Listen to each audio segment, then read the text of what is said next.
What's happening, everybody? Trey here, joined by my dad, Sean, and today at Reactions to the Classics, it's time for a full album reaction to Paul McCartney and Wings and their record Venus and Mars. We want to shout out our longtime supporter and patron of the channel, Trucker Kev, for suggesting this one for us to do today. Dad, it's been a while since we've done any Wings or Paul McCartney, post-Beatles stuff, so looking forward to this one. Yeah, our original plan was to go through all the Beatles solo stuff, Trey, and then the channel just blew up and the time got away. So once a patron like Kev brings it, we just don't have time to get to it, so I'm glad he brought it. He just had a little bit to say about it. Kev said, following Band on the Run, as its popularity was growing fast again and Wings were taking flight, Paul and the gang gave us this fantastic album. One of his best with Wings. This album is full of great classic Macca songwriting all across the board. It's been a long-time favorite of mine since I was probably about 7 years old. Used to play it on the family turntable at home for years. Dad was a big Wings fan, so that's why Kev wanted this. I have a few quick facts, not a lot on this album. Fourth studio album released in May of 1975 as a follow-up to that iconic Band on the Run, which we do have a review of. Number one in the US and the UK, was his first post-Beatles album to be released worldwide by Capitol rather than Apple. So Trey, it took him a long time to get away from that Apple stuff. No, it really did, man. And after recording Band on the Run as a three-piece with Linda and guitarist Denny Lane, McCartney recruited guitarist Jimmy McCulloch and drummer Jeff Britton to the band in 1974. Recording sessions for the album took place in London, New Orleans, and LA in November of 74, as well as early into 1975. During the sessions, personal tensions with McCulloch caused Britton to quit after only 6 months, forcing them to recruit American drummer Joe English to finish off the record. Man, can't get away from those band tensions, band problems, man. Now, John Lennon, of all people, often in a nostalgic mood during his Lost Weekend period, told May Pang, his then girlfriend, that they would visit the McCartneys during the recording sessions for Venus and Mars, and he actually considered writing with him again. So Lennon's planned visit never happened due to his reunion with Yoko. Trey, Yoko's getting in the way of everything still. Man, that would have been something else. And all the songs are written by Paul and Linda McCartney. They're just listed as McCartney, except where we know. Let's kick this thing off, Trey. No, man, let's do it. As always, man, gonna have the lyrics pulled up, and it'll likely get copywritten. So there will be a link to Vimeo down below where you can check out the full reaction, uncut.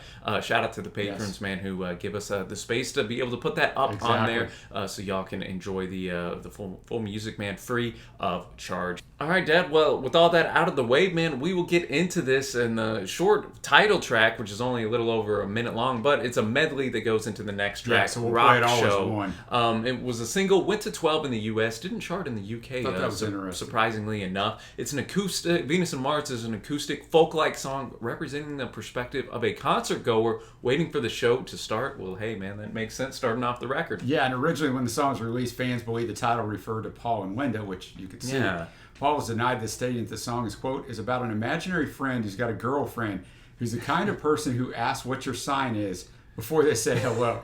That's it. A good friend of mine studies the stars, and then that's going to take us right into Rock Show, which is a harder arena rock song. The chorus of Rock Show mentions concerts in Amsterdam, New York, LA. The verses include musical references such as Silly Willy with the Philly Band and Jimmy Page's guitar in the Rainbow Theater. Oh, wow. In addition to the normal Wings lineup, Alan Toussaint played piano on this song. Oh, well, sweet, man. Well, looking forward to this. Thanks again to Kev for bringing this, and let's get our wings on. Well, there you go. Venus and Mars into Rock Show, Trey. Definitely a difference. Almost reminded me a little bit stylistically to Band on the Run, where he tried to go slow and then bust into a total rock run. I noticed that as well, man. Especially just even within Rock Show itself, man. A bunch of switching up. Right. Obviously, at the end, I thought the interplay between Alan on the piano and Paul, obviously, in his bass line was pretty notable. Starting with Venus and Mars, man. I think it does a good job lyrically and musically, just kind of getting you into the mood of an introduction of an album. It draws your attention in because when artists do that and they place an instrumental for 30 seconds before the album starts, it does draw you in. Like, is this going to start? What is this going to be? No, yeah, that anticipation is there before then. Boom! I thought the transition was really well done. It was really with well done. Denny Lane's almost 50s rock and roll type of riff in there. I thought he did really solid. We had a little bit of everything instrumentally on this. And you do in a lot of these. I've noticed whenever I did the research. Yeah, you got a lot of stuff. I didn't expect the synthesizer to be so prominent in Rock Show at the beginning and the end, but that was in there as well, man. You got Linda on the Hammond organ. You got a bunch of clapping, just a bunch of energy as you'd expect at a rock show. Yeah, you got congas, you got mellotrons. So yeah, it's just about going to the rock show. Nice little spoken word almost on the way out of it, and then that's right. In that bridge that was almost the second bridge. It's something I could have seen Bowie pulling off just because it was a bit quirky and odd in a sense. But that chorus, definitely had that sing along type of a vibe to it, man. Shouting out, MSG, the Hollywood Bowl, man. You could hear Linda in the background on that as well.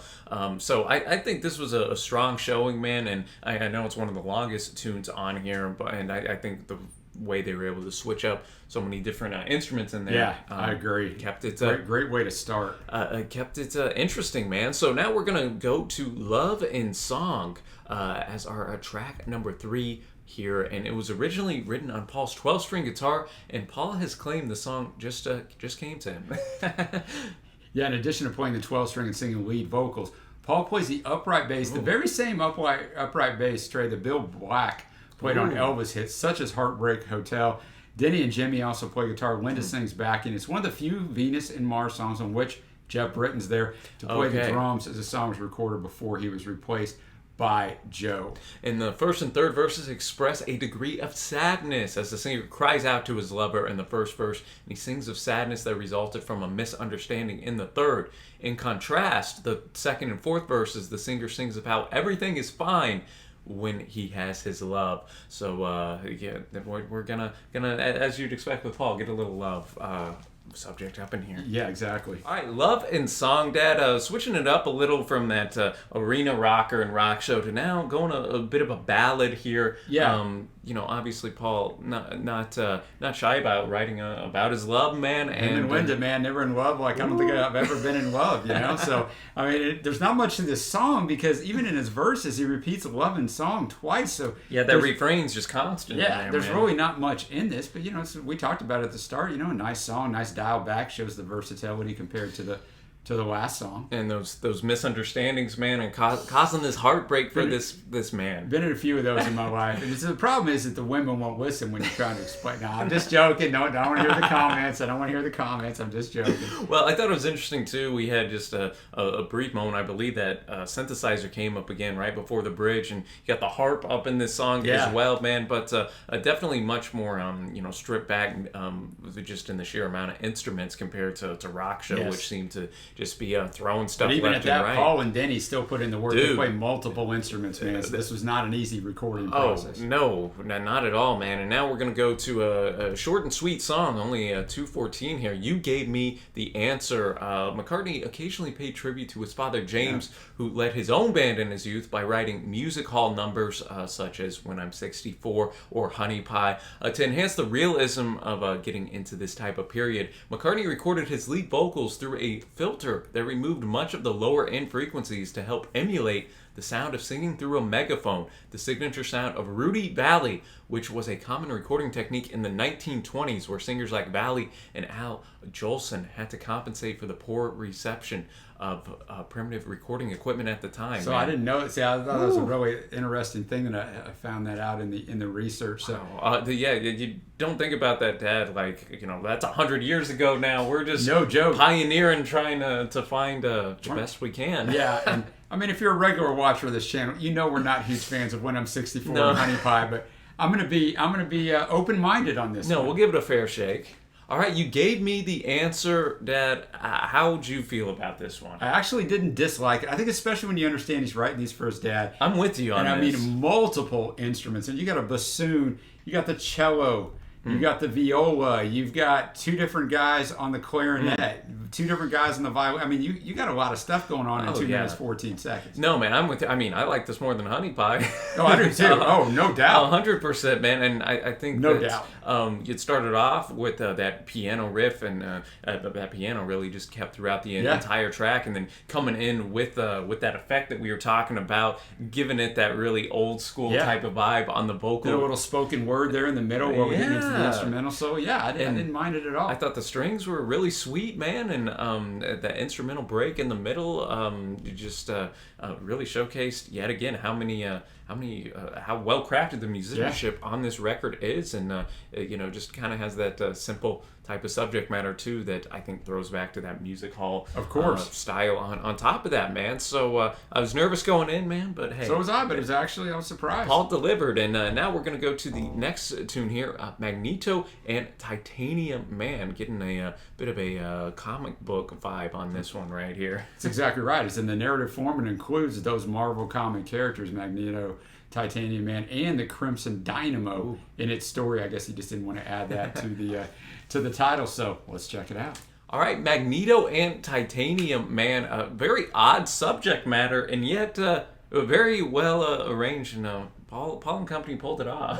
Yeah, I mean, you just said it. I don't have much else to say. It's a well-crafted song, very catchy, bizarro lyrics, nonsensical lyrics, basically, but it just works. You point out in the song, the harmonies are great. Yeah, it's a really well-done song instrumentally, production-wise. Yeah, maybe it is the best produced song so far on the album. No, man, and I like to even let Denny rip a shred a little bit towards the end, just for a little, and I think those backing harmonies were just gorgeous. And about the subject matter, he notes he was talking last night, Magneto and Titanium Man. We were talking about you, babe. They said you was involved in a robbery, so Magneto and Titanium Man, and then as we figure out, Crimson Dynamo kind of throwing this gal under the bus. Yeah. And yet he figures out in the bridge, well, there she were, and to my despair, she's a 5-star criminal breaking the code. Magneto said, now's the time has come to gather our forces and run. Oh no, this can't be so. And then it occurred to me, you couldn't be bad. Magneto was mad. Titanium too. The Crimson Dynamo just couldn't cut it no more. You were the law. So in that, I don't know, was she undercover? Was she the law the whole time? Or was she not? Or is it just a kind of a commentary on the fact that a lot of times people are it's guys usually, are so in love that they don't see the faults in the other one, and they just think everyone else is lying to them because it can't be so. Got to have this girl. I don't know. It's probably not that deep. Paul probably just threw some stuff down. But no, man, and solid tune right there. Strong start to this record, and I know this song is a banger as well. The only one I believe I know of this, because Paul played it in concert when we saw him a few years back. Letting Go was a single that went to 41 in the UK and 39 in the US, and again, one of those that Britain was on the drum kit. Subject is Linda. Singer describes himself in a relationship with a beautiful woman, but he remains concerned about the relationship. It reflects McCartney's recognition that he needed to give his wife more space to pursue her own interests after Linda had given up her career as a photographer to join his band. That's a tough one, man. That is a tough one. Fading out. That long mid-70s fade out, man. Yeah, fading out this first side, man, makes sense. What are your thoughts on this one, Dad? I know we're both familiar with it. I think that's it. I'm very familiar with it because when we got tickets to the McCartney concert, which was over 2 years ago now, I made a playlist on Spotify. I looked up his track list and what he was playing. And so, I know the whole family listened to it, on their own several times. So it was very familiar. I like it because I do like all the instrumentation on here, but I like this because this is dialed back more. You mentioned it. The bass line's great. The guitar's great. I do like, then they bring in the horns, but then they fade back out and we dial it back out. So it's just like it's almost like a nice chilled out song. No, I think that those are a lot of my thoughts too. They don't overdo the horns to make it turn it into a high energy song, because that's not the vibe for the first couple minutes of it. A bit of a slow burn type of track. Yeah, that's a good way of putting it. Paul's very relaxed and kind of a mellow and a bit suave in his vocal delivery. That's a good way of putting it. Yeah, I really like this song. And the subject matter we already kind of explained about Linda, and just easy on the ears there, and man, I always enjoy how Paul's able to arrange these songs and be like, all right, this is going to sound great here. Let's put the horn. Denny, you can go and let loose here. And a great way to end out side one back in the days where that mattered on the vinyl. 100%, man. And speaking of, we're going to kick off the second side with a little bit of the Venus and Mars reprise here, which is going to incorporate some science fiction lyrics and sound effects reflecting Paul's reading of Isaac Asimov at the time the song was recorded. All right, the Venus and Mars reprise, man, you could definitely tell it had a bit more of that science fiction-y arrangement. Yeah, not much else to say about it. I mean, it's just it's interesting he wanted to start out side two the same way he started out with side one, but even a little more, so it's twice as long. And it's the outer space stuff. Thought he sounded good. The vocal treatment, I thought on his voice sounded good. So, and they had a lot of instruments in this little one. So, yeah, I don't have much else to say to that, Trey. Now we're going to move to Spirits of Ancient Egypt. Denny Lane on the lead vocals here. So let's go. The beeping finishing us off here. Spirits of Ancient Egypt. Denny Lane taking front and center stage here, Dad. Yeah. I'm just not really feeling this one, Trey. No, I'm with you. This is the first one. All of it, the arrangement, the lyrics are, this is the first one where I'm just not feeling it. Maybe that's just the first listen thing, and it will grow on you. I enjoyed a bit of the rhythm section, personally. Yeah, but, I did too. And who knows? Maybe it's just such a stark contrast. I don't really know too many Denny Lane lead vocal songs, so maybe that was one thing too that was just obviously a bit different. Kudos to him for giving Denny the control. No, I did like that, and lyrically, not much for me personally to kind of grasp onto per se. No. But hey, man, yet again, I've been surprised how prominent the Moog synthesizer has been throughout this record. You heard huge. It again here with I believe Paul was actually on it this time, yet showing about like the 20th instrument this man's picked up on this record. Man. We know his prowess up to this point, man. But not one on first listen that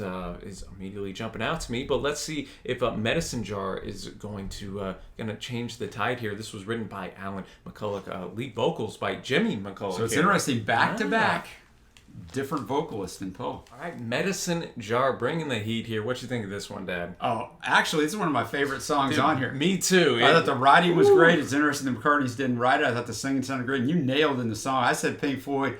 You said specifically Money. You're exactly right. I thought the instrumentation was more reined in. Like I said, I like all the instrumentation, but sometimes I like just the reined in. This is a really good song. And Trey, stay away from those blues and reds. There's more to life than that. Get your hand out of that Medicine Jar. No, man, and I thought it was such a catchy way to be almost like a dare promo. Stay exactly. away from drugs, kids. And I think that there was just a great energy about this track. Yes, that's a good way of putting it. You had the organ in there, and yet it wasn't overpowering. No, not at all.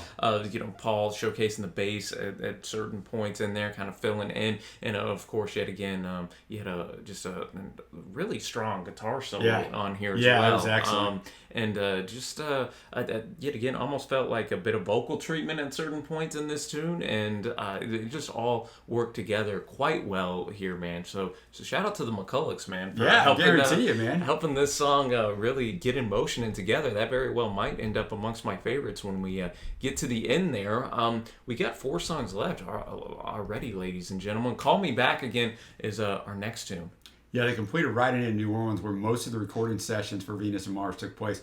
Although it doesn't reference the city of New Orleans, it's one of the few songs on the album to betray the influence of the city. The song is a bluesy, New Orleans-style soul ballad. The lyrics tell of the singer's grief that his girlfriend no longer is returning his phone calls. Although the phone calls from his girlfriend used to bring him joy, now that she stopped returning them, Trey, he pleads for her to call him back again. And as always, it's going to immerse these guys' careers. Another interpretation is the lyrics were directed at Mr. John Lennon. Interesting. Just kind of lowered. Like a 1 minute, lowered the volume, man. So we totally faded on out. Call Me Back Again here. As I mentioned kind of in the reaction, I think, Dad, this would be a good one to see live. Just yet again, high energy. I've said that a lot on this record, but high energy on this tune as well. I think there's high energy instrumentation. I think vocally and lyrically, it's a total old school blues song. No, that's a good. But the instrumentation doesn't match up with it, so it kind of softens it up. But man, it would be I'd like to hear this performed in just the dial back, because he sings it with so much emotion in a little different voice. No, you're right. And I mean, that subject matter of, oh man, I'm calling you back, please. She's leaving me. Exactly. I never heard you calling me.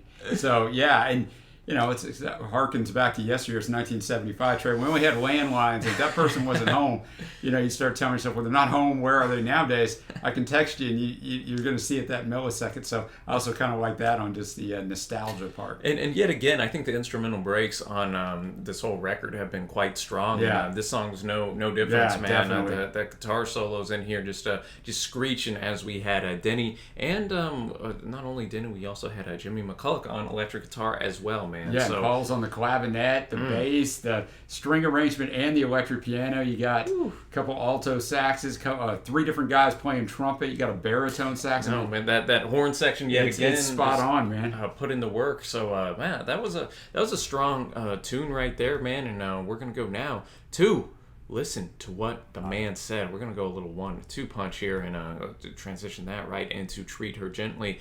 This song, though, Dad, was a single. Went to number 1 in the U.S. and 6 in the UK. Paul had high hopes for this thing, but early recordings did not live up to the song's potential. And he said in 1975 of his initial opinion of the track, quote, "It was one of the songs we'd gone in with high hopes for.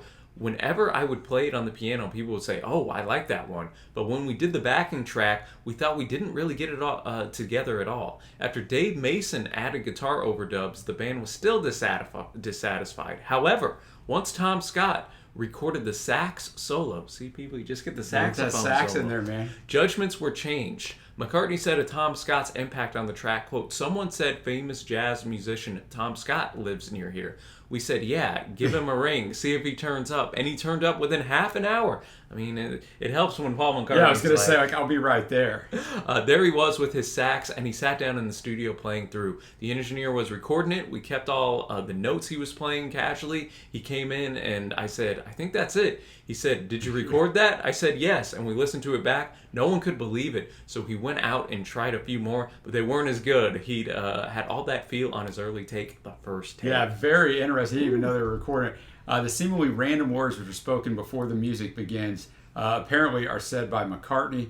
Paul's impression of Leo Nantaselli, the guitarist for the Meters, not Wolfman Jack, as he has been incorrectly stated, which was played at the beginning of the song, was taped when he recorded his vocal track. Okay. The speaker says, "All right, okay, very good to see you down in New Orleans, man. Yeah, reet, yeah." The word reet is a jazz slang meaning good, proper, and excellent. As you said, Trey, I know this song very well. Okay, this is a song I know very well. We're going to go right into the next song to Treat Her Gently, Lonely Old People.